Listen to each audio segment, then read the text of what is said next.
মধ্যপ্রাচ্যের যুদ্ধের আগুন এবার সরাসরি আছড়ে পড়ল বিশ্ব জ্বালানি বাজারে। 2008 সালের সব রেকর্ড ভেঙে ইতিহাসের সর্বোচ্চ উচ্চতায় পৌঁছেছে তেলের দাম। আকাশচুম্বী মূল্যের চাপে টালমাটাল বৈশ্বিক অর্থনীতি। বার্তা সংস্থা রয়টার্স ও আল জাজিরার তথ্য মতে মধ্যপ্রাচ্যের অপরিশোধিত তেলের দাম এখন বিশ্বের সবচেয়ে ব্যয়বহুল। সোমবার ক্যাশ দুবাই তেলের দাম ব্যারেল প্রতি রেকর্ড $153.25 গিয়ে ঠেকেছে, যা 2008 সালে ব্রেন্ট ফিউচার্সের সর্বোচ্চ $147.50 রেকর্ডকেও পেছনে ফেলেছে। একই সাথে ওমান ক্রুডের দামও পৌঁছেছে প্রায় $148। দাম বাড়ার মূল কারণ সরবরাহ ব্যবস্থার ধস।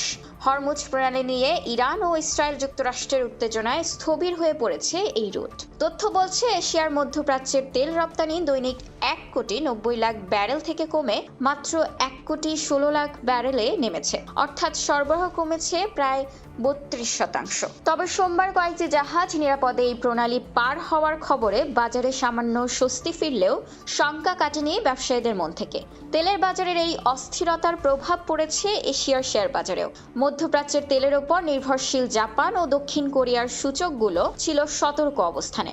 তবে কিছুটা ইতিবাচক খবর দিচ্ছে প্রযুক্তি খাত। চিপ নির্মাতা প্রতিষ্ঠান এনভিডিয়ার 2027 সালের বিশাল বিক্রয় পূর্বাভাসের ওপর ভর করে জাপানের নিক্কেই ও দক্ষিণ কোরিয়ার কসপি সূচক কিছুটা ঊর্ধ্বমুখী দেখা গেছে। হরমুজ প্রণালী ঘিরে সামরিক উত্তেজনা না কমলে জ্বালানির এই দাম কোন পর্যায়ে গিয়ে থামবে তা নিয়ে শঙ্কিত বাজার বিশ্লেষকরা।